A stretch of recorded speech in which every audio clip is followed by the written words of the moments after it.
Se a cidadania pode ser definida como um conjunto de direitos e deveres individuais, garantido por instituições justas, visando ao bem coletivo, a prática, no entanto, tem mostrado que nem sempre é assim, ou pelo menos não para todo mundo. Será que, de fato, nesta era digital, participamos mais ativamente como cidadãos? Centenas de pessoas se reuniram para assistir a este café filosófico especial entre Mário Sérgio Cortella e Marcelo Tais. Na busca da compreensão do papel que a internet e as redes sociais ocupam na formação da nossa cidadania, eles declaram: basta de cidadania obscena. Eu creio que não há uma outra forma de começar esse papo, meu caro Cortella, que é esse nome, né? O nome desse livro, ele é muito provocador mesmo. Basta de cidadania obscena. E o obscena tem um grifo, né? Tem um amarelo ali e tem um ponto de exclamação.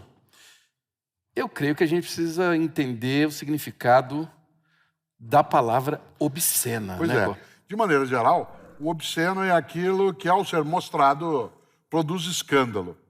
Aliás, nós estamos vivenciando isso no nosso cotidiano nos últimos 5 anos no nosso país. Felizmente, estamos trazendo à tona, desnudando tudo aquilo que obsceno era, não por ser mostrado, mas por não sê-lo.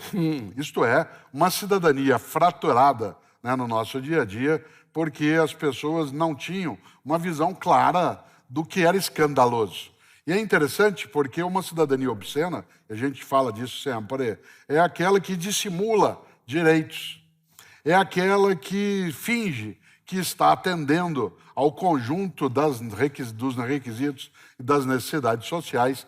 É aquela que, em última instância, trapaceia de alguma forma. E, por isso, ela é escandalosa. E, sendo escandalosa, ela é obscena. O obsceno é aquilo que, colocado em cena, por isso obsceno, né, aquilo que se torna presente na cena, nos choca.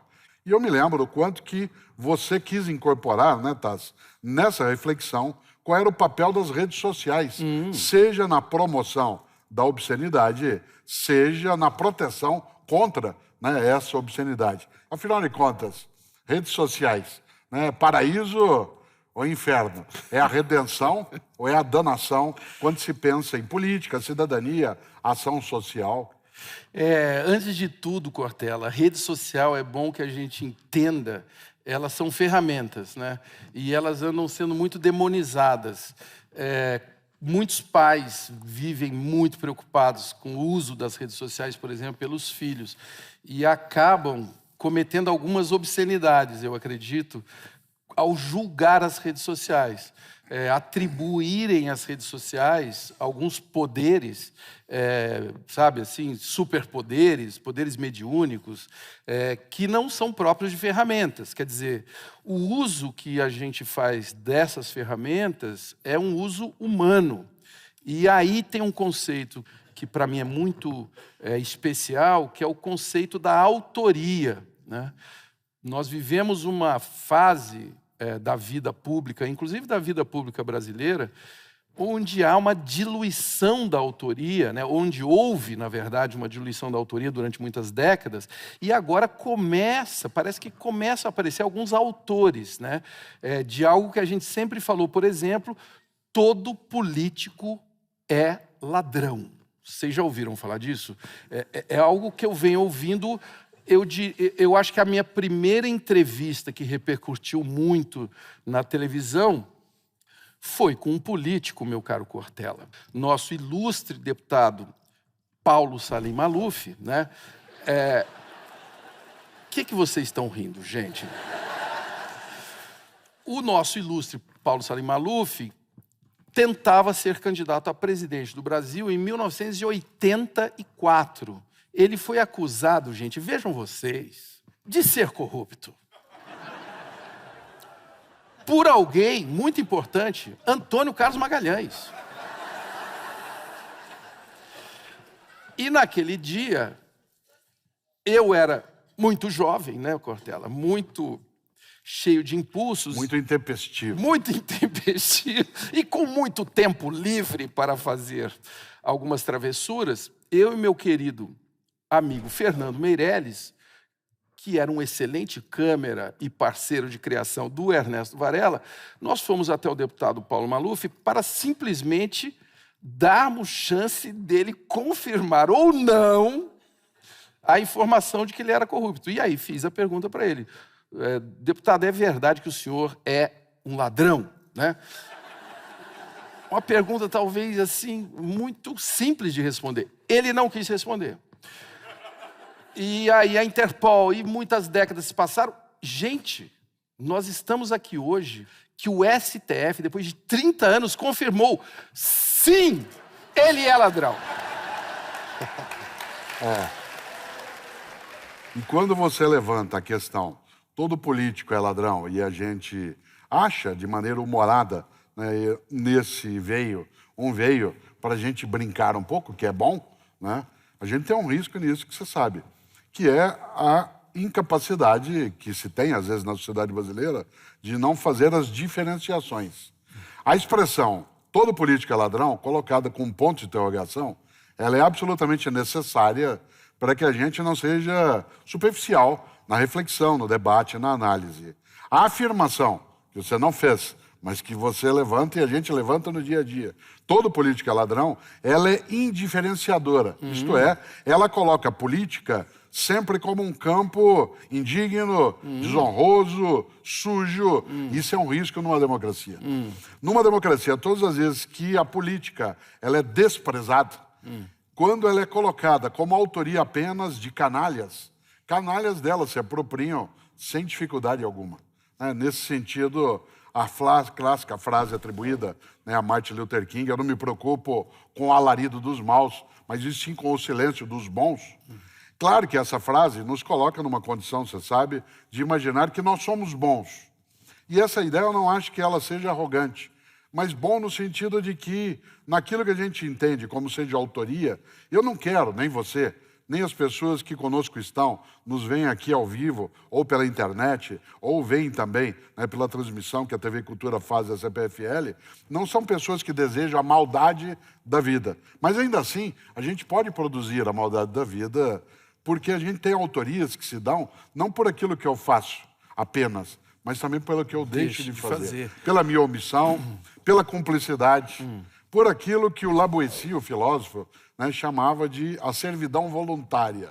A pessoa se entrega a essa ideia. E por isso, acho sim que quando você fala bem, fala isso no livro, da diluição da autoria, é porque também o mundo digital permitiu que a gente não tenha tantas identificações. Exatamente. Aí é a questão do anonimato, né?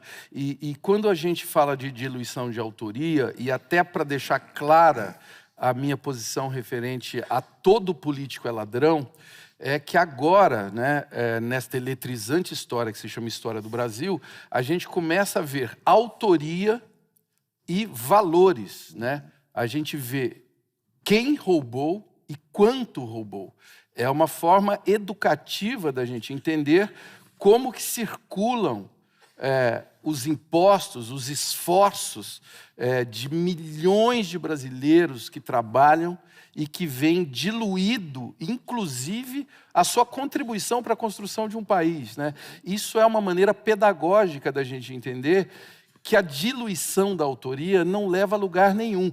E aí, Cortella, eu quero trazer uma coisa também que a gente foi aprendendo juntos nesse diálogo, que é o quanto que, às vezes, nas redes sociais, nos debates virtuais, a gente deixa esse assunto ficar solto, né? A gente vai lá e dá uma curtida, por exemplo, numa ação cidadã que a gente não conhece, que a gente não pratica, e que a gente acaba desvalorizando essa palavra, né, a cidadania. O quanto, Cortella, que hoje a gente pode ser, digamos, seduzido pela curtida. Você curte, Cortella? Olha, você é um cara que dá umas clicadas? Você já me curtiu nas redes? Nesse sentido afetivo, sim. Né? É interessante, porque eu não sou um usuário cotidiano das redes sociais. E algumas pessoas diriam assim, mas você recusa a tecnologia, eu digo não, apenas que eu tenho outra prioridade. Né? Eu faço outras coisas de outro modo. Lanço mão dessas ferramentas, sim, com as pessoas que a minha volta tem. Não deixo também de fazer as visitas, quando eu preciso, utilizo. Para você, ele não é uma obsessão, ele é o teu modo de presença na comunicação. O meu não o é. Não é que eu não o tenho, ao contrário. A minha capacidade de acesso ao mundo, à docência, ao ensino após o mundo digital, triplicou, mas de uma maneira exuberante. Afinal, hoje a minha sala de aula ficou imensa. Exatamente. Né? E é claro, só para não perder uma das coisas que você lembrava, o quanto que esse anonimato também, que às vezes se oferece, faz com que a pessoa ela possa se esconder, e a gente tem um território imenso no mundo digital para a irrupção dos covardes. A irrupção, o vir à tona de pessoas que não são capazes de um debate claro, direto, sincero, honesto, e se escondem atrás, né, de um pseudônimo. E não é um pseudônimo só porque não quer ser identificado, mas porque, se for, né, vai ter que assumir aquela perspectiva. E todas as vezes que eu fico olhando likes e unlikes, eu me lembro do Coliseu em Roma. Eu me lembro da ideia de pessoas que decidem se morre ou se vive, ou o contrário. Eu acho um pouco, é a minha invocação, que você sabe, que eu não vou falar agora, mas eu quero falar depois, a minha invocação com os emoticons. Você acabou de fazer um. Olha só. Vamos falar deles agora. Não vou falar agora. No próximo bloco... De que lado você está? Isso é o fim de um diálogo.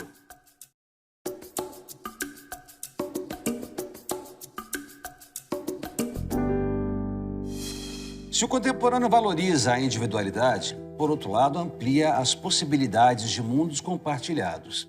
Se, por um lado, a internet ajuda a agregar conhecimento, aproximar pessoas, disseminar valores, ela também favorece a difusão de ideias perigosas, que separam e segregam pessoas.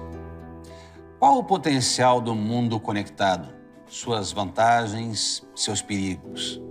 Eu creio que o que a gente está vivendo aqui é algo extremamente importante ser dito com todas as letras. Não é o fato de eu usar tanto as redes, e, aliás, eu sou um usuário do início das redes, que quer dizer que eu saiba mais sobre elas, inclusive. E, para mim, essa é a grande beleza do momento que a gente vive. Se há algo que a gente pode dizer desse momento nunca trocamos tanta informação, né? Isto é um fato. Se há outra coisa que a gente pode dizer sobre esse momento, nunca foi tão possível ouvir, que é um verbo muito pouco conjugado. A gente fala da era digital como a era da publicação, do like, do que você está vendo. Mas a gente fala muito pouco do que eu acho o ouro da era digital, que é o ouvir, né? E é com o ouvir que a gente pode se alimentar e que a gente pode entender o que está acontecendo. Aliás, é o que está acontecendo neste momento, né? Você lembrou uma coisa magnífica? Um grande homem que viveu em Campinas, faleceu inclusive em Campinas, que foi o professor Rubem Alves, grande professor da Universidade de Campinas, e ele dizia, isso já há mais de 15 anos, que no Brasil a gente tinha muito curso de oratória e poucos de escutatória. Né? Quando eu consigo também ouvir quem discorda, não só quem me apoia, é claro que eu gosto do afago, mas eu também gosto de ver ali em que se diz assim, Cortella, você está falando isso porque você não tem vida prática nessa área. Ou você fala isso porque você é ligado a partidos de esquerda, ou porque a tua história. Isso é bom para eu poder fazer algo que eu não conseguiria fazer sem as redes, que era prestar atenção em quem não estando na minha frente fisicamente, na transformação de átomos em bits, eu consigo com ele, de alguma maneira, não digo dialogar, mas ter um contato. Isso faz crescer demais. Uma pena que na nossa cidadania obscena, uma parte da obscenidade seja não prestar atenção nas ideias que os outros têm. E aquilo que se chama hoje de cultura do ódio. Né? Aquela conversa que começa pelo fim. Né? Em que eu, Como é que é uma conversa pelo fim, é sentar contigo e falar assim... De que lado você está? Isso é o fim de um diálogo. Eu posso chegar até isso, mas eu não posso partir disso. A conversa pode fazer você descobrir de que lado você está. A grande frase é, eu não estou de lado não, eu estou na tua frente. Certo? E nessa frente, nós vamos dialogando e podemos até chegar à percepção de que nós estamos em lados diversos. Mas prestemos atenção a um dos contos do grande Guimarães Rosa, lá no Sagarana, que é A Terceira Margem do Rio. Nosso pai entrou na canoa e desamarrou pelo remar. E a canoa saiu se indo, a sombra dela por igual, feito um jacaré, comprida, longa.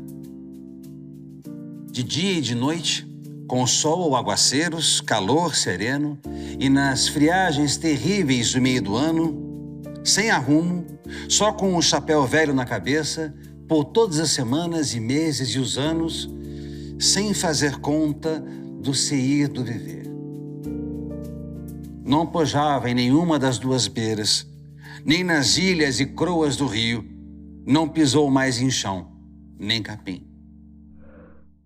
A terceira margem do rio é aquilo que mais alerta em filosofia, para nós pensarmos que talvez não haja só duas possibilidades. Eu só não quero perder a oportunidade de falar de uma palavra que me veio agora quando você fala começar uma história pelo fim. Eu já tinha sido da direita, da esquerda, e aí quando eu quis me colocar, que eu não me identificava com nenhum daqueles dois lados gritando, eu recebi o novo rótulo, que é o isentão. O isentão é uma forma de desqualificar o debate, né? Você vai lá e fala, eu não quero nenhuma sutileza sobre o que está sendo debatido. Eu quero saber de que lado que você está. Não é verdade? Sim, claro. Você concorda? Eu acho que há pessoas que elas simulam serem isentas. E aí o isentão, nessa hora, é até um epíteto, para usar um termo mais sofisticado, né? Um apelido que é adequado. Mas, muitas vezes se tem utilizado a expressão isentão para fazer com que alguém seja carimbado como alguém que não quer nem ser contra, nem ser a favor. Nem ser a favor, não quer participar do debate. O que não é verdade. É claro. Eu posso querer procurar, sim, a terceira margem do rio. Isso. Eu já fui chamado de isentão, você já foi chamado, já vi isso várias vezes. E é interessante porque nas vezes que eu fui e já vi também te chamarem nessa condição, são as situações em que você, ao debater um tema, você está tentando ser parcimonioso, usar a sensatez, não partir do princípio de que todos estão equivocados, né, e que você que está correto. E é interessante porque uma postura que não é de ficar em cima do muro, mas de ter algo que a ciência exige de nós, que é parcimônia. A capacidade, né, de não fazer algo que o filósofo Hegel chamava atenção. Hegel dizia, quem exagera o argumento prejudica a causa. Há pessoas que não resistem a fazer um pouco como o carimbador maluco, né, do Lewis Carroll, e saindo por aí, né, dizendo esse é coxinha, esse é mortadela, esse é isentão e esse sou eu. Certo? Como se fosse alguém fora desse circuito, que é uma coisa curiosa. Eu acho que isso é muito negativo, porque, e aí eu concluo, porque é um sequestro semântico. É quando você tira da palavra o sentido que ela pode ter e oferece a ela algo que é um sequestro daquilo que ela deve ser de fato. Uma das coisas mais importantes, por exemplo, da cidadania hoje, né, no século XXI, é a possibilidade, sim, de nós disseminarmos o acesso à informação. Mas não pode ser uma informação apenas na qual a pessoa seja soterrada por ela. É necessário que a gente também utilize o mundo digital como também algo que seja preparado. E aí sim, a escolaridade formal, ela tem que ser um direito coletivo a ser estendido a todas as pessoas, para que na escolaridade formal as pessoas tenham do mundo digital um uso inteligente, no qual ela se aproprie, na qual ela não se aliene, na qual ela não se coloque como sendo uma massa de manobra. Eu tenho muito medo de uma expressão que veio do mundo árabe, entrou na aritmética, entrou na álgebra, entrou na matemática e agora está aí em 360 graus, que é algoritmo. Algoritmo. Né? A ideia do algoritmo como sendo aquilo que nos vigia, nos desvia, seleciona o que eu tenho de ler indica onde eu devo fazer as coisas. Mal eu entro, né, numa situação, ele já conhece um pouco sobre mim, e aí não consigo mais abrir páginas que eu queria abrir livremente. Eu serei direcionado, isto é, estou sendo conduzido, estou sendo massa manobrada por um algoritmo que, obviamente, foi feito por humanos, né? Foi. O que eu creio que é muito interessante da gente entender é o que é um algoritmo, né?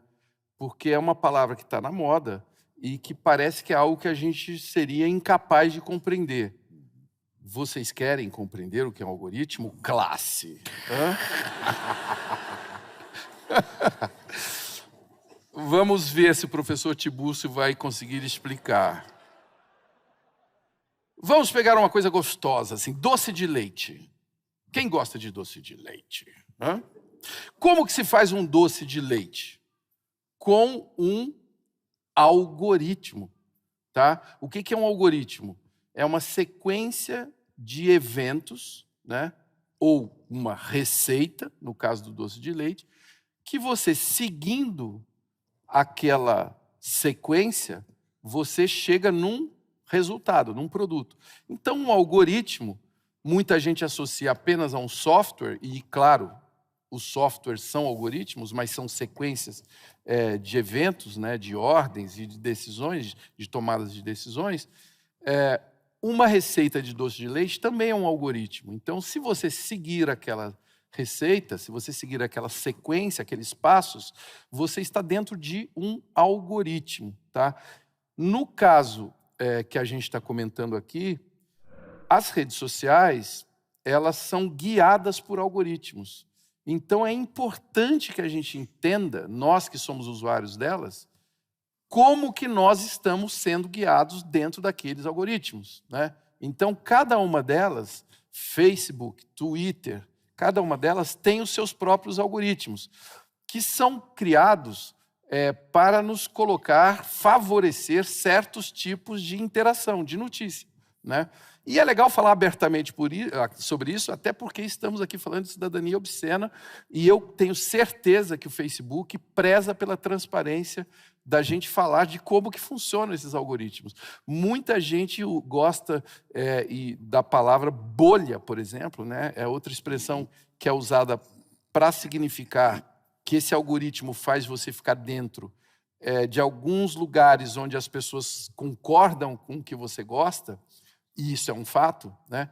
Mas é importante também entender que o Facebook ele está simplesmente simulando algo bastante humano, né? Nós sempre vivemos, a nossa natureza humana sempre nos colocou dentro de bolhas. A primeira delas, a família, a gente nasce dentro daquela bolha, depois vamos para a escola, dentro da escola temos subbolhas, tem a turma do fundão, tem os CDFs, tem o pessoal que mata a aula, tem o pessoal que pula o muro, né? E assim a gente vai. Aí a gente vai para uma empresa, a gente vai para os amigos, aí tem o clube, tem os times de futebol, enfim, a gente tem várias bolhas sociais. O Facebook emula essas bolhas, né? É um fato. A gente precisa entender como que ela funciona para a gente não virar reféns do algoritmo. A pergunta que veio aqui é do Adolfo Braz. Essa bolha criada pelo algoritmo, de certa forma, pode ser vista como uma limitadora do acesso à informação, uma vez que não há como fugir desse algoritmo? Num primeiro momento, sim, né? O algoritmo do Facebook, como eu disse há pouco, ele emula situações da nossa vida humana, né? Você vai, por afeição, você vai se aproximando das pessoas com quem você se identifica, etc., né? A partir do momento que foi debatido ou até denunciado que os posts que estão na nossa timeline no Facebook, eles privilegiam certos tipos de conteúdo, isso virou um debate público. O Facebook abriu algo que eu sugiro todos vocês a fazerem, que é o controle da sua privacidade, né? É um assunto fundamental também para a gente colocar aqui. Hoje a gente sai usando as ferramentas sem saber como elas funcionam. A gente não lê manual, sabe desde quando, gente? Desde o VHS. Tem gente aqui que nem sabe o que é VHS, né? O VHS é o Netflix a lenha, né?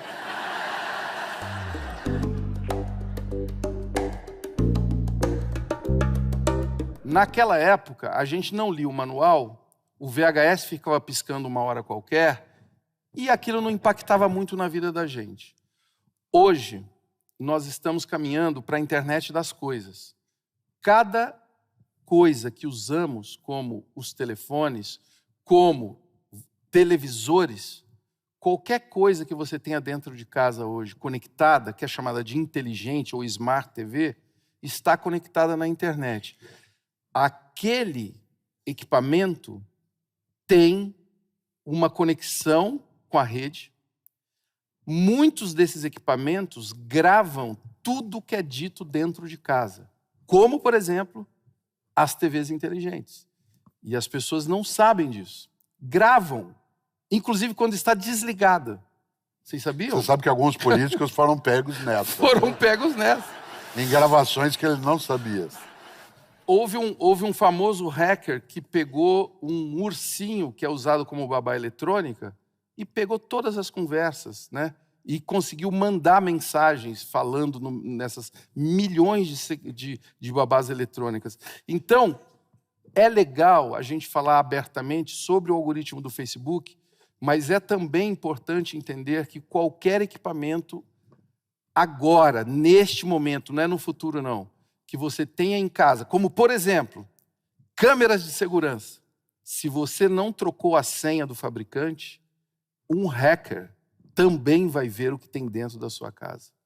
E tem gente que não sabe que as suas câmeras que estão no Wi-Fi precisa de uma senha própria, senão você foi embora e a sua casa ficou aberta, a sua casa virtual, que muitas vezes tem muito mais valor do que a sua casa de tijolinhos. A ideia da virtualidade ela é muito perigosa, porque ela parece virtual, mas ela tem um alcance concreto no cotidiano das pessoas, né? Essa questão não foi dirigida a mim, que nem entendo tanto, mas fico observando na tua reflexão o quanto é importante que a gente seja capaz de tomar cautela com as quimeras, né? Com aquilo que é algo que é encantador, mas que por trás há toda uma teia, uma rede, sem querer ser alguém persecutório, imaginar que existe um complô internacional tentando nos capturar, mas concretamente você está enredado, se não tomar cuidado, em algo que você não domina, não conhece, não sabe a direção e é por ele possuído. No próximo bloco... Qual é a sua implicância com o emoji? Vamos lá.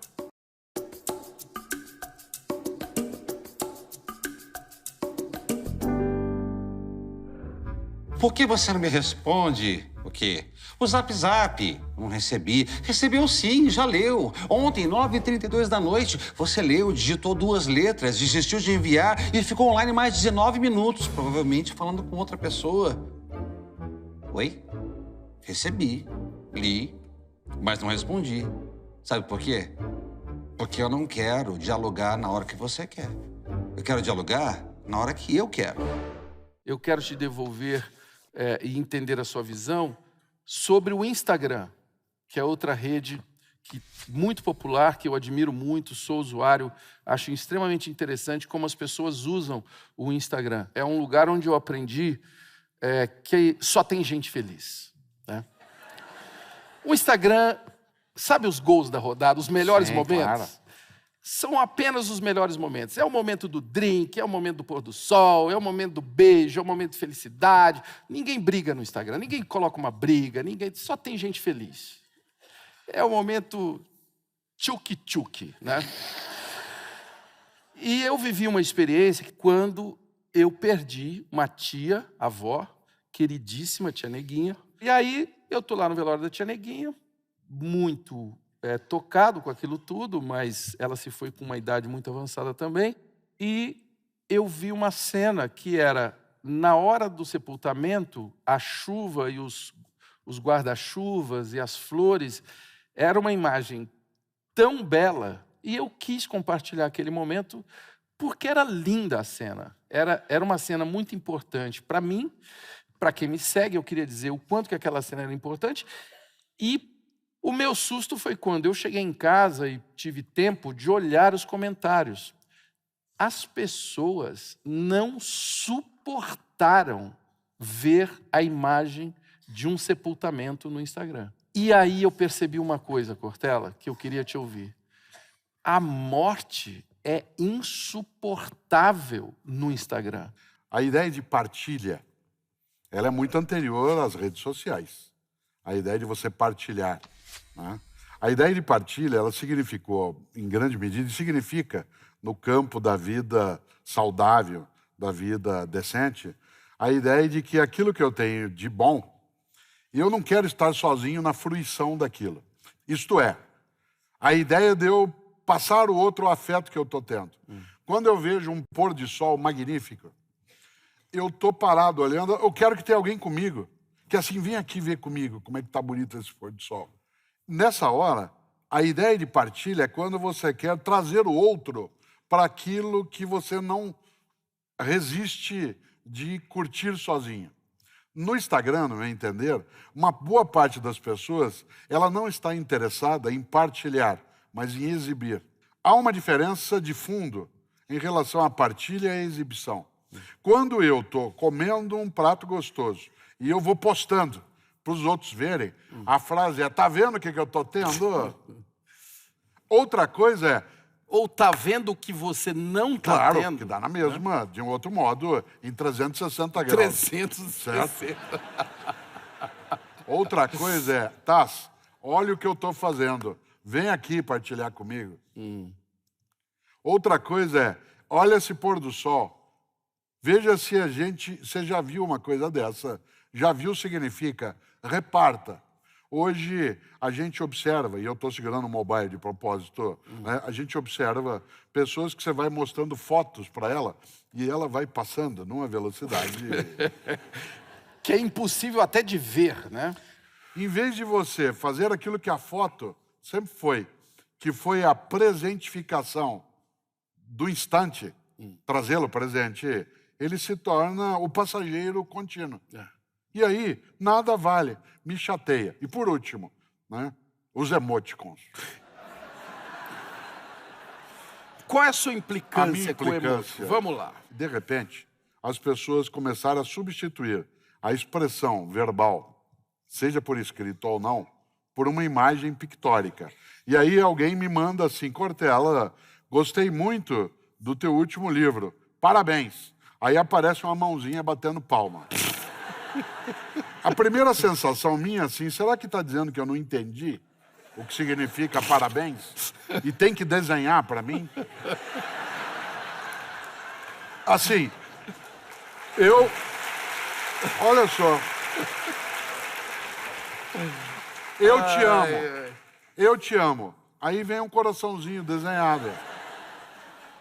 Calma. Mas calma. Eu tenho direito de resposta Não. nesse negócio. Tem coisa pior.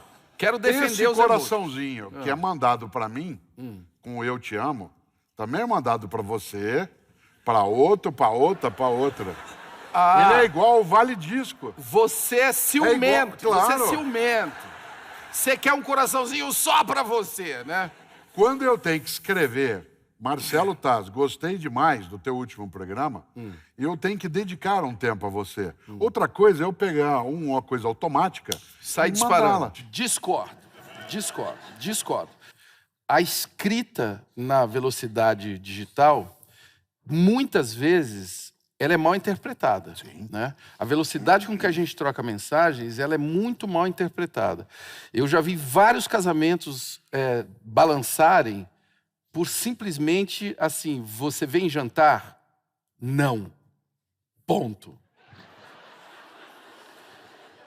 E aí, tem outras nuances da comunicação digital, que é o seguinte, você vem jantar, eu vou te explicar com calma, porque o WhatsApp é um negócio que você não usa. Atenção. Sim.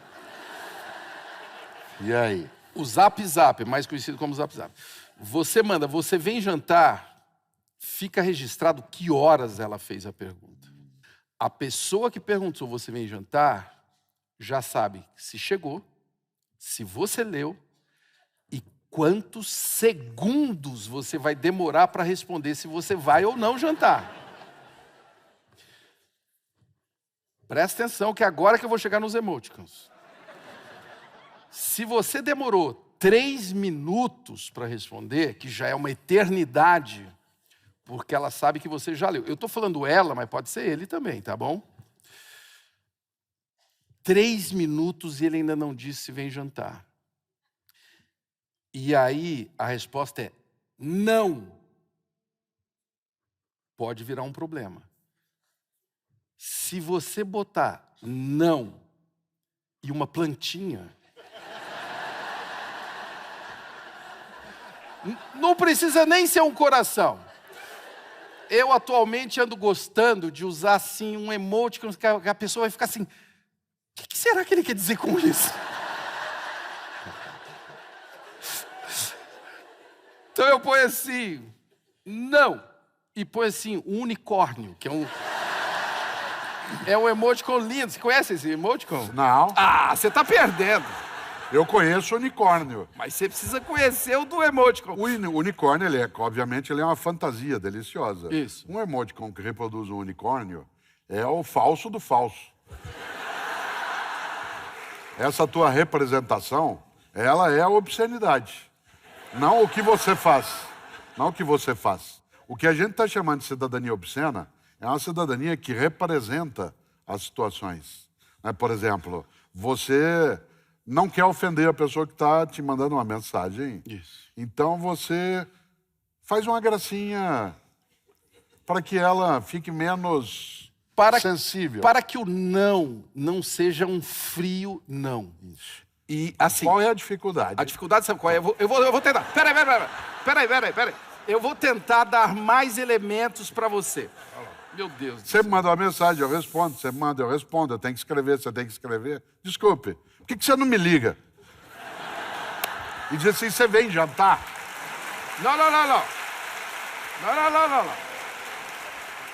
E pelo meu tom de voz, você vai perceber. Você não entendeu a situação. Eu vou tentar. A situação é a seguinte, eu estou aqui agora com você no palco, tá, em Campinas, no Café Filosófico.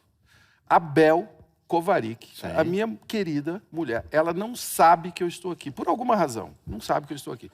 E aí ela escreve, você vem jantar. Eu não quero atrapalhar a conversa que a gente está tendo aqui.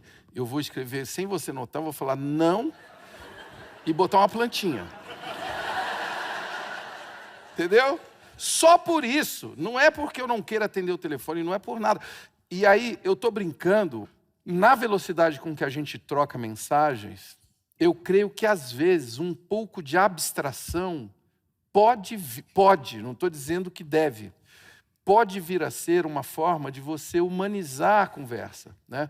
Porque a velocidade, meu caro Cortella, é brutal.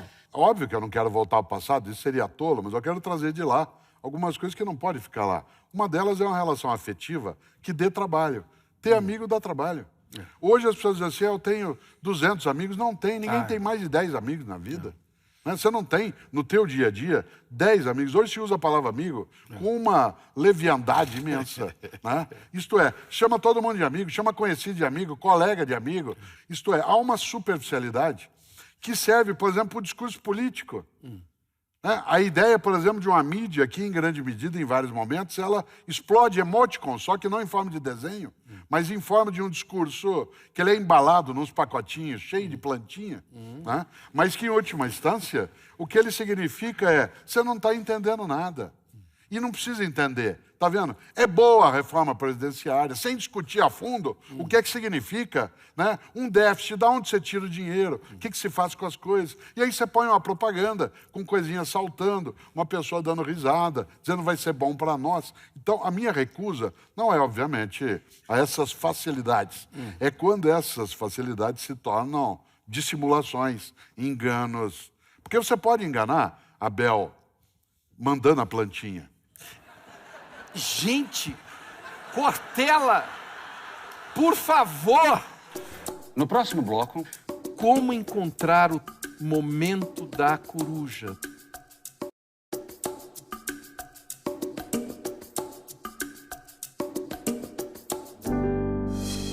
Quem nunca se surpreendeu ao se dar conta do tempo que ficou imerso na internet? Mergulhados no mundo conectado, navegando de um assunto a outro, perdemos a noção do tempo e mais, do valor que o nosso tempo deveria ter.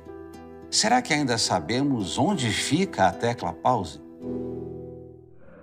Quando a gente brinca com o emoticon, a gente está falando dos extremos, né? A gente está falando de quem chuta antes de ler.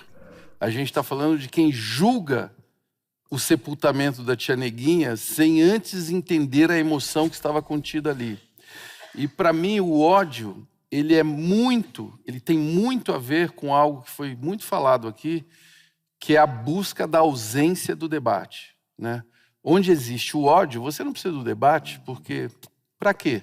Se já está declarada a guerra, né? Se já estamos em pé de guerra, não é isso? O que eu acho que se ausenta um pouco no mundo digital? A cordialidade. As pessoas são muito nervosas, né? Alguém acaba de postar algo, o outro já vem e diz assim, seu ignorante, seu asno, né? Dificilmente ele faria isso olhando na minha cara. Quando se pergunta se a internet tem energia para ajudar a formação, a mudança de valores, eu não tenho dúvida que sim. Por exemplo, muito do que eu aprendi em algumas coisas que eu não tinha conhecimento. E por isso a minha ignorância me levava, em grande medida, a ter uma interpretação que não era correta, e portanto isso é uma falha ética. Ela veio também pela internet, por um mundo que me ofereceu um repertório de conhecimentos que eu não detinha. E nesse sentido, ela é sim a possibilidade, por exemplo, de produzir fóruns de debates. Eu não tenho a menor dúvida, por exemplo, que hoje a internet reinventa em mim valores ligados à diversidade cultural. Eu acho que é assim a possibilidade da internet ser uma grande fonte de reinvenção de valores. Ela não é só isso, ela também consegue formar a covardia, o nazismo, o preconceito. Ela também o consegue, mas eu não posso desconhecer que essa dupla fonte, essa dupla possibilidade do mundo digital apoia o uso da construção de uma cidadania que seja mais decente, que seja mais sólida. Uma das coisas da dissimulação, do atalho, da trilha que dá a volta, quando a gente pensa em cidadania, é que esse mundo digital, tecnológico, que é exuberante, que é magnífico, em grande medida, ele vem estafando um pouco as pessoas. Essa vida cheia de pressa tirou uma parte do tempo para o afeto. Porque ter afeto dá trabalho. E para ter trabalho, você tem que usar tempo. E nós não temos tempo. E por que nós não temos tempo? Porque nós ficamos absolutamente conectados, inclusive naquilo que a gente não precisa. Né? Quando você e eu éramos mais jovens, faz um bom tempo, né? Nós queríamos, num final de semana, num feriado, irmos para um lugar para curtir, onde não tivesse eletricidade, não tivesse gente, não tivesse telefone. Isso era uma vantagem competitiva. Quero desligar. Desligar. Agora, qual é a primeira pergunta? Tem Wi-Fi. Tem Wi-Fi. Exatamente. Isto é, vamos ficar nós dois lado a lado, vendo um belíssimo mar, olhando para a tela. E aí eu vejo o mar, tiro uma foto e mando para você. Curtir. Que está ao meu lado. Curtir. Então, a minha preocupação em relação à obscenidade dessa circunstância, obviamente, não é a velocidade e a praticidade. É que nem sempre o prático é o certo. Muitas vezes o prático é só o prático. Né? E, numa certa medida, qual é o meu grande temor, e você sabe, é que essa desumanização... Por exemplo, eu sei quando você faz aniversário, te ligo... Não, vai dar trabalho ligar para o Taz. Vou mandar uma mensagem. Ou, melhor ainda, uma plantinha. Eu concordo muito com você sobre os brilhos, né? O quanto que hoje você é falsamente atraído por uma série de imagens que vendem o nada, né? Que vendem algo que não tem nenhum conteúdo. Isso é extremamente obsceno. Por outro lado, a valorização de não ter Wi-Fi, eu faço questão de te ouvir falar sobre uma imagem que tem muito a ver comigo não, com o professor Tiburcio, que é a coruja, né? Nas nossas conversas, a gente ficou valorizando, né, a imagem da coruja como alguém que é um momento de reflexão, um momento da noite, é um momento de vazio, é um momento que não tem Wi-Fi, é um momento de contemplação, né? Que é absolutamente necessário, principalmente para alguém como eu e tantos de vocês que vivem extremamente conectados. Como encontrar o momento da coruja, da gente desligar o Wi-Fi? Ainda não encontramos. Nós estamos numa fase que é do enfeitiçamento. Todo esse mundo exuberante da tecnologia, nos últimos 50 anos, nós tivemos mais desenvolvimento tecnológico do que nos 40 mil anos anteriores. Portanto, nós temos hoje um encantamento pela novidade, por aquilo que vem aos borbotões, por esse tsunami informacional que nos atinge de maneira contínua. E é uma coisa que leva a que a gente, até do ponto de vista físico, fique com o cortisol em estado de alerta o tempo todo. Isto é, nos falta alguns momentos de acalmar, de serenar. E esse momento de acalmar e serenar não é recusa ao mundo digital. É o uso moderado do uso digital, de maneira que ele não nos despersonalize. O grande Milor Fernandes dizia: o importante é ter sem que o ter te tenha. Isto é, não seja possuído por aquilo que você possui. Não seja propriedade da tua propriedade. E quando você lembra o lugar do mundo digital, não haveria no Brasil hoje uma cidadania que começa a ser reivindicativa de modo participante e esclarecedora daquilo que é o podre, em que a gente começa a escavar o pus de maneira que, mesmo fedendo, como fede, a gente seja capaz de cicatrizar o que é indecente, né, na nossa convivência. Sem o mundo digital, não haveria essa condição. Claro, o que permite hoje essa tecnologia, ela pode me enganar, me ludibriar também, mas ela não faz só isso. Ela organiza, ela convoca movimentos, ela distribui informação, ela permite que eu tenha acesso a coisas de outros lugares. E é claro, no campo da patifaria, ela é um risco imenso, porque a gente deixa rastro. Se eu me deixar levar, Cortella, quando eu entro na internet, como ela é hipertextual, você abre uma janela que abre outra, abre outra, abre outra, de repente, você está só em janelas e não chega. Nesse sentido, quando se pensa nas ideias do Bauman em relação à liquidez da vida, que passa entre os dedos rapidamente, eu acho que há situações em que a gente precisa ser capaz de dar algo que no antigo VHS era pause. Isto é, você dá uma travada num determinado momento para poder pensar um pouco melhor.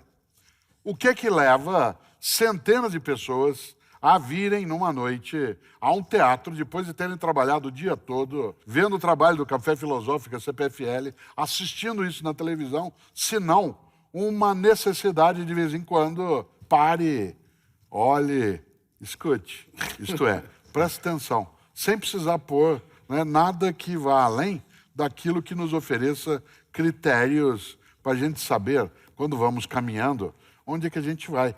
Eu tenho uma compaixão muito grande pela função primordial que, para mim, hoje é cada vez mais essencial do professor na sociedade líquida que o Bauman nos expressou de uma maneira tão clara.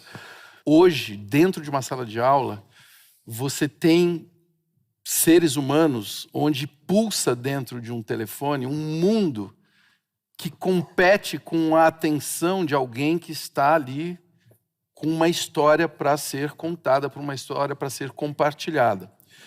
Isso é uma tensão muito importante.